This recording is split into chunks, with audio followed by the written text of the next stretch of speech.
Hi there. Monday we had that wonderful Holi celebration, the Feast of Colors from the Hindu religion. Sunday, of course, is Easter. We celebrate Passover this week, and very soon we'll be celebrating the Islamic feast of time of Ramadan. So it's a very sacred time right now, this kind of early April time. A lot of these religious festivals associated with springtime and new birth. So I thought today, instead of me talking, we would hear from some of the students who are interested in exploring their own spiritual traditions and have some very interesting things to say. So I hope you enjoy.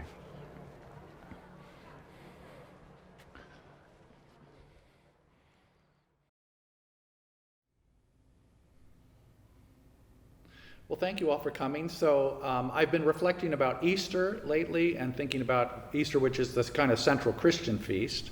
I don't know, I think you all probably know what Easter is about, generally about Jesus is arrested for being kind of a rabble-rouser and crucified, executed, and then he is raised from the dead 3 days later. And so I've been thinking about the universal aspects and the universal ideas in Easter. And what I've come up with is three things. One is sacrifice, that Easter represents this kind of sacrificial love.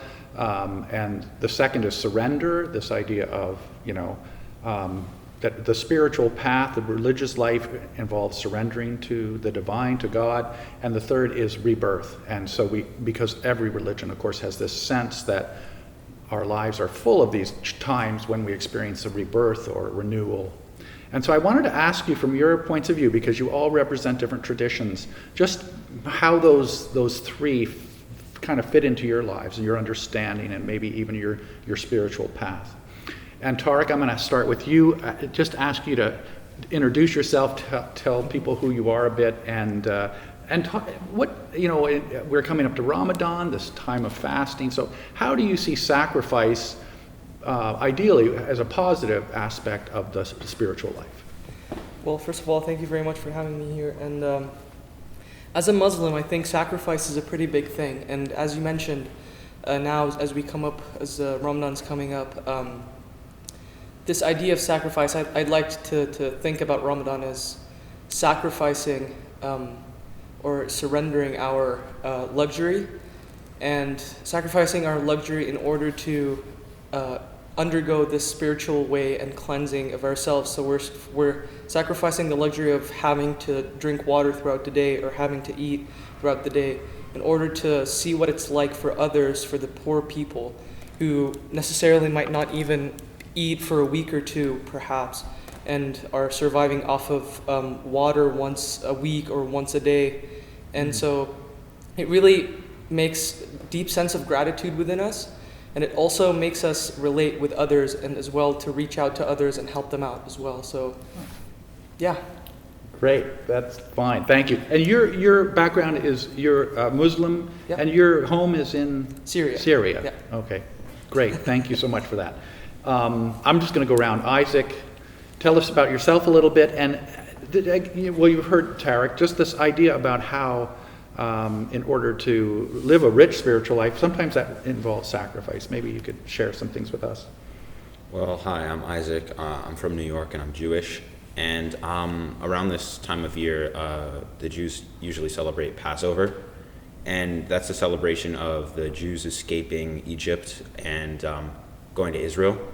And that's an idea of rebirth because they left their home in Egypt, even though they were slaves there, and they went to the Holy Land, the Promised Land, Israel, where they weren't allowed into Israel. They had to wander the desert for, I think, 40 years, and all the original people who were slaves died, and their descendants made it into Israel. So that's an idea of rebirth, like all the old Jews died, but new ones came and replaced them, and finally went to the Holy Land, the Promised Land, Israel. And so there's a lot there. There's that idea of sacrifice, kind of leaving home, leaving the familiar, going into the desert. Mm-hmm. It's a beautiful metaphor, eh? Yeah. Yeah. Good. Thank you so much. Erin, I'll go to you next. You are going to bring kind of more of a Christian perspective to this. So the idea of sacrifice, how does that fit into your understanding of the of a spiritual, rich spiritual life? Well, sacrifice for me, I'm a new Christian, so I converted, I think, a year today. And I kind of like re-looked at the religion a bit. And I've thought about maybe like sacrifice, like what does that mean as a Christian? And I think really sacrificing is, in this society, we're always so like go, go, go. And we kind of sacrifice our mental health and our spiritual health. So as a Christian, I've kind of reflected on that. And I've said, what does my religion say about moving forward with being a good member in society, but also a good child of God? And so I feel like sacrifice for me, I've kind of sacrificed for Lent, maybe like gossiping or focusing more on my religion and my faith versus what everyone else is doing in my house or in my grade. So I think that sacrifice, for especially Easter, is more or less just showing thankfulness, and we're just reminding how thankful we are for Jesus' sacrifice at the end of the day. And I think Easter is a really important holiday for that. Yeah. Beautiful. Thank you so much. Thanks for that. And Tenzin, tell us what background you come from and a little bit about, as you've heard your schoolmates talk about, this idea of sacrificing from your tradition.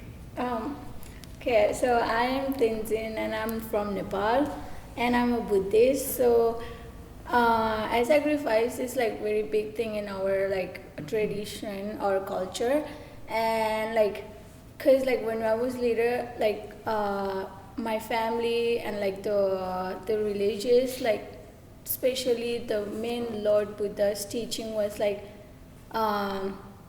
he advised us that like help if you can, but if you can't, then just leave it.